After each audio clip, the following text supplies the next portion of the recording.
So welcome to our YouTube channel guys. So guys, जितने भी student है BA programme semester 4 के, तो उनके पास हिस्ट्री ऑफ इंडिया है। आपको सेमेस्टर 4 में पढ़ना है 1550 से 1700 तक का।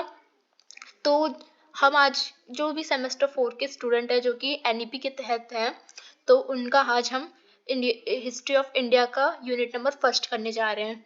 तो हमारा जो यूनिट नंबर फर्स्ट है वो है मुगल राज्य की स्थापना, विस्तार, सुदृढ़ीकरण लगभग 16 से 17 शताब्दी। हमें ये पढ़ना है, यानी मुगल राज्य की स्थापना कैसे हुई थी, इसके विस्तार क्या हुआ था, हमें ये पढ़ना है। और हमें इसमें पढ़ना है कि प्रशासन मुगल का और मनसबदारी और जागीरदारी व्यवस्था।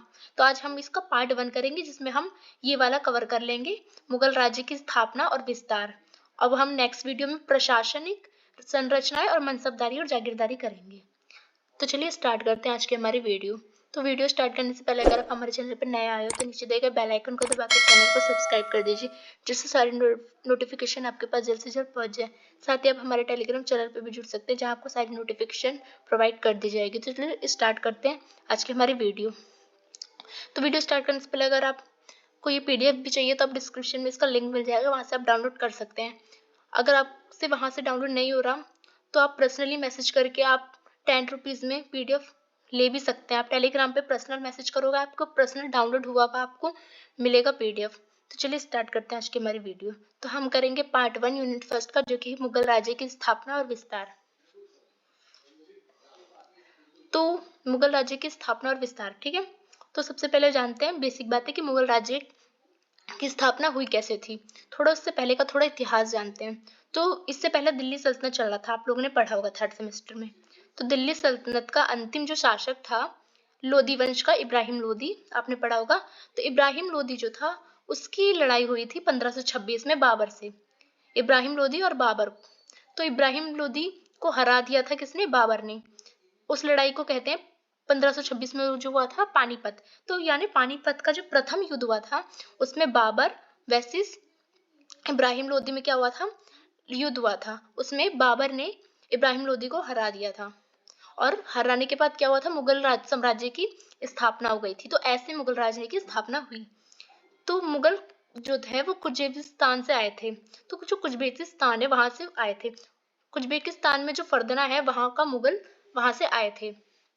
तो जो फरगना है वहां का शासक था तैमूरलंग।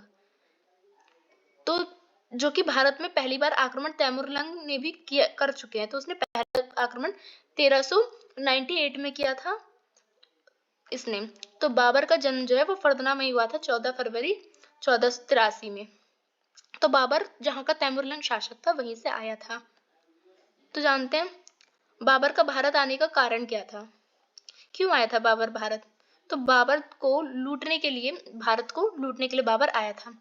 बाबर क्योंकि भारत बहुत समृद्ध था, तो बहुत ने तो भारत को लूटा था, तो ये भी भारत को लूटने के मकसद से आया था। और दूसरी चीज कि दिल्ली सल्तनत के जो अंतिम शासक था इब्राहिम लोधी, जिससे इसने हराया था, उसको हटाने के लिए इसको बुलाया गया था। किसके द्वारा बुलाया गया था, एक राजस्थान का शासक है राणा सांगा, उसने बाबर को इनविटेशन दिया था आने का, कि आइए आप हराइए इसे, और यहाँ पे मतलब जो धन है वो लूट वूट के चले जाइए। पर ये क्या करा इसने, और इसने लूटा, प्लस इसको अच्छा लगा और ये यहीं पर रह गया, और उसने मुगल साम्राज्य की स्थापना कर दी। तो इब्राहिम लोधी के चाचा जो दौलत खां थे, उसने और जो राणा सांगा, इन दोनों ने मिलकर बुलाया था इब्राहिम लोधी को हराने के लिए। पर क्या हुआ, पासा उल्टा पड़ गया, जो बाबर है वो यहीं रहने लग गया। तो पानीपत का प्रथम युद्ध बाबर और दिल्ली सल्तनत के जो लोधी वंश है का अंतिम शासक था इब्राहिम लोधी, उसके बीच लड़ा गया था, आपने ध्यान लिया। तो ये अप्रैल में लड़ा गया था 1526 में, जिसे पानीपत का प्रथम युद्ध कहते हैं। तो बाबर द्वारा युद्ध में तोप बारूद का उपयोग किया गया था। तो जो बारूद है इसका सर्वप्रथम उपयोग भारत में जो मुगलों मतलब किया गया था, वो मुगलों द्वारा ही किया गया था और बाबर द्वारा ही हुआ था। तो जानते हैं अब कि इस वंश में कौन कौन से मुख्य शासक रहे हैं। तो इस वंश में मुख्य शासक पहला तो बाबर रहा है, जो कि 1526 से 1530 तक इसका शासनकाल रहा है। दूसरा हुमायूं रहा है, हुमायूं 1530 से 1540 रहा है। उसके बाद 1555 से 1556 रहा है। तो आप सोचेंगे ये दो डेट में कैसे रहा है। तो जो हुमायूं है 1530 से 1540 रहा। उसके बाद क्या हुआ, उसके बाद शेरशाह सूरी ने आक्रमण कर दिया और ये भाग गया था। तो 40 से 55 के बीच शेरशाह सूरी का शासन था। उसके बाद ये फिर आया और फिर शेरशाह सूरी को हराया, उसके बेटे को, और फिर क्या करा, इसने फिर स्थापना अपनी कर दी। पर 1 साल बाद क्या हुआ, ये मर ही गया था। तो इसलिए ये 2 डेट है।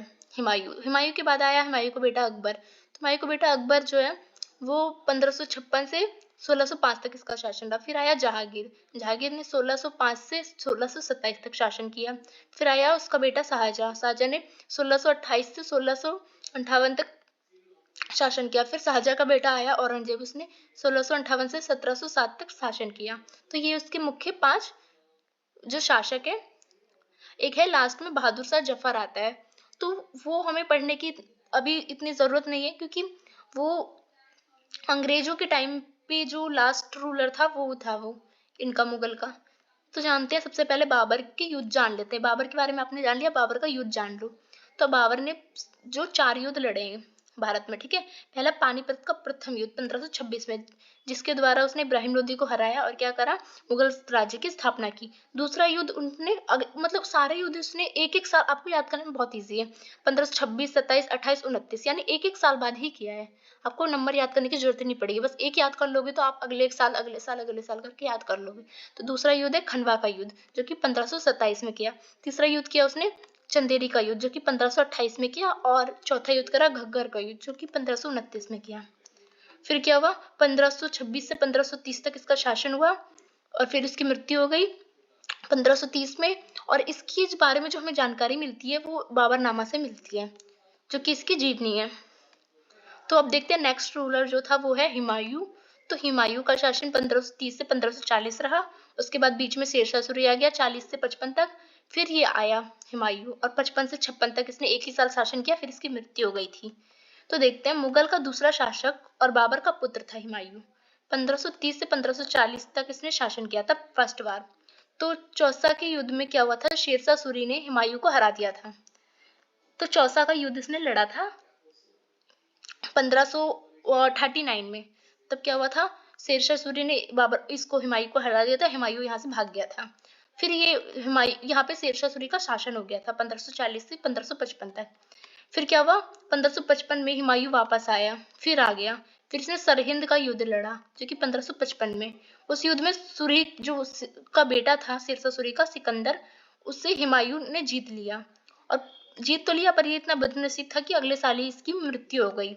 इस माना जाता है कि इसकी मृत्यु है जो पुस्तकालय जो लाइब्रेरी में एक सीढ़ी से गिरने से इसकी मृत्यु हो गई थी, इसलिए इसे बदनसीब राजा भी कहा जाता है, क्योंकि इसने दोबारा तो शासन प्राप्त कर लिया पर अगले साल ही क्या हुआ, मर गया। अब देखते हैं हुमायूं के युद्ध। देवरा का युद्ध उसने 1531 में लड़ा था। चौसा का युद्ध, जिसमें शेरशाह सूरी के साथ इसका युद्ध हुआ था, जिसमें ये हार गया था, 1539 में हुआ था। फिर कन्नौज का युद्ध हुआ था इसका शेरशाह सूरी के बीच। और फिर सरहिंद के युद्ध में इसने शेरशाह सूरी के बेटे को हरा के दोबारा अपना शासन कर लिया था, पर क्या हुआ था, अगले साल तक इसकी मृत्यु हो गई थी। तो इसके 4 युद्ध आपने देख लिए। अब जानते हैं अकबर के बारे में। तो अकबर का शासन 1556 से 1605 तक रहा था। ये तीसरा शासक था मुगल का। 14 वर्ष की आयु में ही क्या हुआ था, अकबर पानीपत का दूसरा युद्ध इसने करा था। तो पानीपत का प्रथम युद्ध बाबर ने किया था, पानीपत का जो दूसरा युद्ध है वो अकबर द्वारा लड़ा गया था।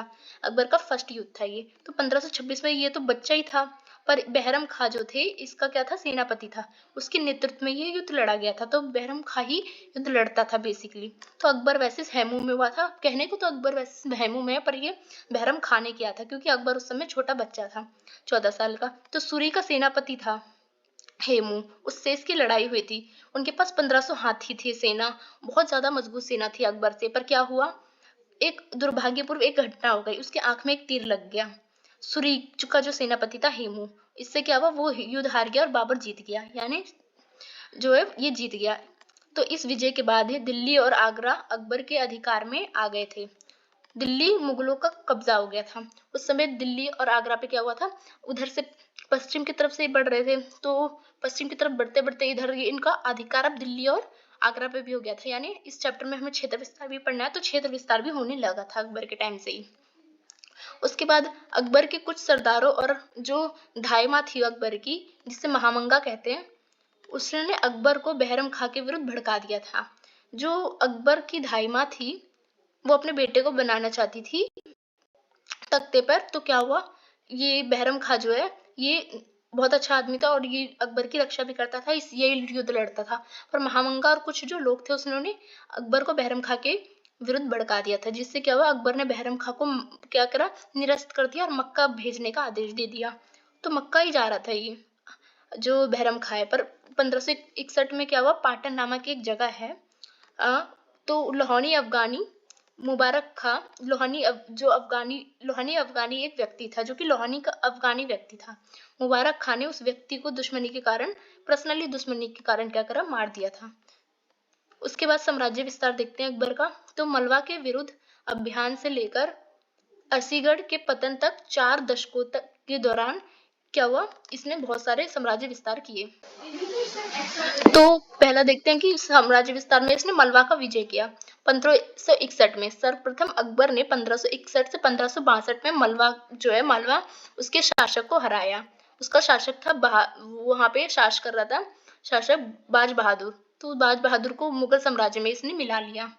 फिर उसने चुनार किले पर विजय की। 1562 है उसमें चुनार पर अफगान का शासक था, वहां पे अफगानी शासन था। तो मुगल सेनापति जो अब्दुल्ला खान थे, उनके नेतृत्व में अकबर ने क्या करा, चुनार के किलों को भी अधिकार प्राप्त कर लिया, यानी क्षेत्र विस्तार कर लिया। उसके बाद मेड़वाना विजय करा अकबर ने 1564 में। तो इसकी राजधानी चौरागढ़ के निकट ही थी। वहां पे एक रानी थी दुर्गावती, उससे क्या हुआ, उन्हें पराजित कर दिया और मुगलों ने वहां पे भी अपना अधिकार कर लिया। और जो गोंडवाना है, इस पे भी मुगलों का अधिकार हो गया। अब देखते हैं राजपूताना विजय। तो राजस्थान में साम्राज्य विस्तार हेतु अपनाई गई नीति विशेषताएं थी। तो जब राजपूताना विजय ये लोग कर रहे थे अकबर, तो इसकी 2 नीति थी। एक नीति थी स्वेच्छता से अधीनता और दूसरा युद्ध द्वारा। ये एक तो स्व इच्छा से राजा द्वारा क्या किया जाता था, अपनी बेटी का विवाह करा के द्वारा जो है, और खुद ही अकबर को अपनी अधीनता स्वीकार कर लेते थे वो लोग, अकबर की अधीनता। और दूसरा, अगर वो नहीं मानते थे तो युद्ध करके करते थे।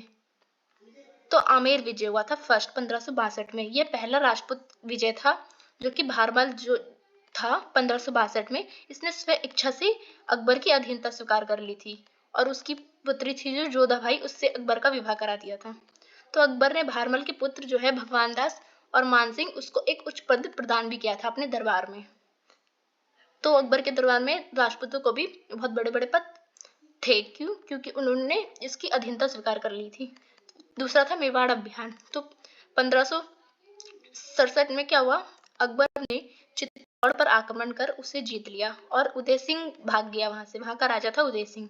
तो राणा उदय सिंह की मृत्यु हो गई। उसके बाद फिर उसका पुत्र था महाराणा प्रताप। आपने सुना होगा महाराणा प्रताप के बारे में। तो मेवाड़ के शासक थे महाराणा प्रताप। तो 18 जून 1976 में हल्दी घाटी का युद्ध हुआ था अकबर और महाराणा प्रताप के बीच, जो कि आपने बहुत ज्यादा सुना होगा। उसके बाद गुजरात अभियान करा था इसने। अकबर ने 1573 में मुजफ्फर खां द्वितीय था, उसे मुगल साम्राज्य में मिला लिया था, वहां को हरा के। जो वहां का शासक था, उसने अधीनता स्वीकार कर ली थी और गुजरात पर भी अकबर का क्या हुआ था, शासन हो गया था। फिर बिहार और बंगाल पे भी 1574 से 1576 के दौरान क्या हुआ, अकबर ने इसको भी अपने साम्राज्य में मिला लिया। तो अकबर के समय पे बहुत ज्यादा क्षेत्र विस्तार हुआ था। तो पश्चिम उत्तर राज्य पर भी अभियान चलाया।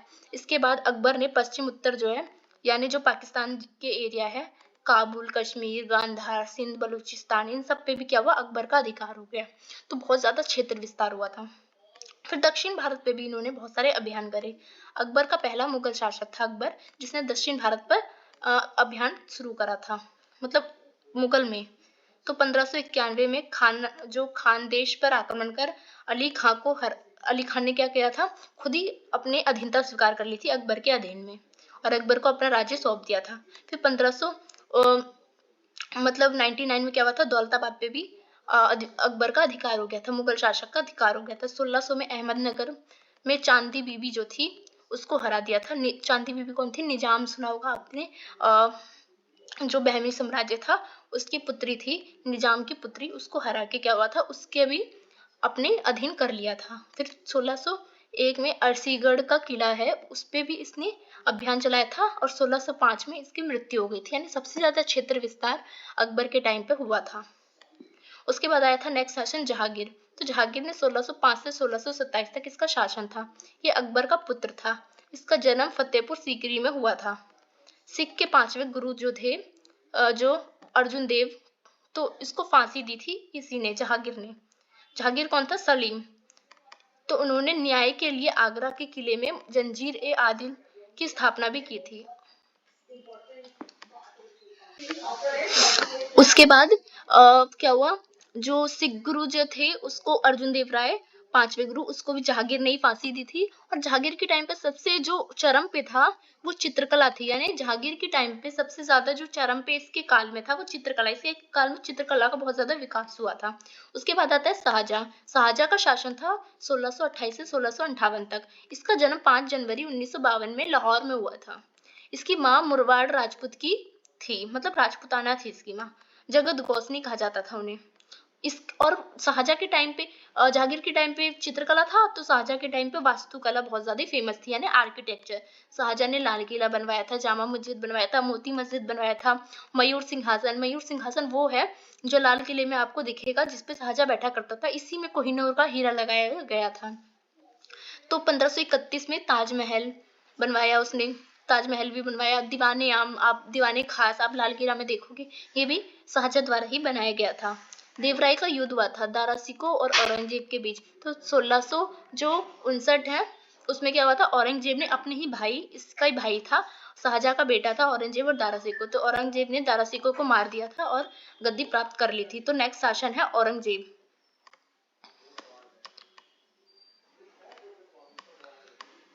तो साम्राज्य विस्तार भी पहले देख लीजिए, जो शाहजहां का था थोड़ा, कि दक्षिण में अहमदनगर अभियान इसने चलाया था। इसने ज्यादा क्षेत्र विस्तार नहीं किया था, ज्यादा क्षेत्र विस्तार अकबर के टाइम पे था और औरंगजेब के टाइम। नेक्स्ट सेक्शन है औरंगजेब। औरंगजेब ने 1658 से लेकर 1707 तक इसने शासन किया था। इसने उपाधि धारण की थी आलमगीर की। 2 बार 1558 से 1559 तक इसने राज्याभिषेक हुआ था। ये ऐसा शासक था, इसने अपना राज्याभिषेक 2 बार करवाया था। एक 1658 में कराया था, दूसरा 1659 में कराया था। तो इसने 1658 में इसने जब इसने अपने भाई को जब मार दिया था दारा शिकोह को, और जो इसके फादर थे जो शाहजहां, तो उसको इसने बंद कर दिया था ताजमहल के सामने में एक जेल बना के, जहां से वो ओनली ताजमहल को देख सकता था। तो इसने 2 बार राज्याभिषेक अपना करवाया था। इसने क्या करा था, इसने झरोका दर्शन भी बंद कर दिया था, जो कि अकबर द्वारा शुरू की गई थी। इसने तुलादान जो होता है, जो कि अपने जन्मदिन के दिन अपने को तौल के राजा द्वारा तौला जाता है, और एक तरफ क्या होता है तराजू में राजा, और एक तरफ जो धन होता है उसको तौला जाता है और जनता में बांटा जाता है। तो ये भी इसने बंद करा दिया था। ये बहुत ज्यादा कट्टर था। नवरोज, जो नवरोज फेस्टिवल था, जो कि दिल्ली सल्तनत के टाइम पे जो बलबन था, उस ये ईरानी फेस्टिवल था, जो कि बलबन ने लाया था इसे इंडिया में। और पर इसने क्या करा था, अकबर ने जो जजिया कर हटा दिया था, इसने जजिया कर को क्या किया था, फिर से लागू कर दिया था। इसने अच्छी अच्छी चीजों को जो अकबर ने करा था उसको तो बंद कर दिया था, और जो जजिया कर अकबर ने हटा दिया था, जो और वो क्या करा था, इसने वापस लगा दिया था। और ये बहुत ज्यादा कट्टर था और बहुत ज्यादा इस्लामिक, मतलब अब एक तो इस्लाम के तौर पे चलाता था, और ये दूसरे धर्मों को सम्मान नहीं देता था। अकबर सम्मान देता था और जितने शासक थे वो भी सम्मान देते थे, पर ये नहीं देता था। वास्तुकला देखते हैं इसकी, तो बीबी का मकबरा इसने बनाया था, जिसे काला ताजमहल भी कहते हैं, तो इसे नकली ताजमहल भी कहते हैं, और ये औरंगाबाद में है। इसने ताजमहल की कॉपी बनाई थी। मोती मस्जिद दिल्ली में इसने बनवाया था। आप सोचोगे अकबर, मोती मस्जिद तो शाहजहां ने भी बनवाया था। जो शाहजहां ने मोती मस्जिद बनवाया था वो आगरा वाला है, और इसने ताज, जो लाल किला है दिल्ली में, उसके अंदर एक मोती मस्जिद है, वो वाला वास्तुकला इसने बनवाया था। इसकी कब्र जो है वो औरंगाबाद में ही है। इसने फतवाए आलमगीरी, इसकी जीवनी है जो कि फारसी भाषा में, उसमें इसकी जानकारी मिलती है। इसने इसका मतलब भाई जो था इसका दारा सिको, उसने क्या किया था, फारसी में अनुवाद किया था गीता का, और इसने मतलब इस्लाम का विरोधी बता के दारा सिको की क्या करी थी, मार दिया था दारा सिको को। और जो सिखों के 9वें गुरु थे तेज बहादुर, 1675 में दिल्ली में ही शीशगंज के पास, उसको क्या करा था, उसका सिर जो है धड़ से अलग करके इसको मार दिया था औरंगजेब ने। औरंगजेब बहुत ज्यादा कट्टर था। औरंगजेब ने मराठों का भी विद्रोह किया था, और मराठों द्वारा भी औरंगजेब से लड़ा गया था, जो कि शिवाजी द्वारा लड़ा गया था। बीजापुर अभियान चलाया था इसने 1685 से 1686, और उसको भी अपने अधीन कर लिया था। गोलकुंडा अभियान भी चलाया था और अपने अधीन कर दिया था। तो औरंगजेब के टाइम पे कई मंदिरें भी तोड़ी गई थी, बहुत सारी इसने तबाही मचाई थी, और ये दूसरे धर्म का सम्मान नहीं करता था। बहुत ज्यादा क्रूर राजा था, सबसे ज्यादा मुगल में। बाकी जो राजा थे वो सम्मान भी करते थे, और जैसे अकबर है उसने भी अपने राजपूतों को भी अपने दरबार में बहुत उच्च उच्च पद प्रदान किए थे। पर ये जो है वो बहुत कट्टर था। तो आपका जो यूनिट नंबर फर्स्ट का पार्ट नंबर फर्स्ट है, मुगल साम्राज्य की स्थापना और विस्तार, वो आपने पढ़ लिया। इसमें आपने स्थापना भी पढ़ ली, शासक भी पढ़ लिया, और क्या क्या विस्तार करा था उन्होंने, और वास्तुकला भी थोड़े थोड़े आपने पढ़ लिए। तो नेक्स्ट में आप पढ़ोगे प्रशासनिक संरचना और मनसबदारी और जागीरदारी व्यवस्था। तो ये वीडियो अगर आपको अच्छी लगी हो तो लाइक कीजिए एंड शेयर कीजिए, एंड वीडियो कैसे लगी कमेंट सेक्शन में जरूर बताइए, एंड सब्सक्राइब करना मत भूलिएगा। सो धन्यवाद।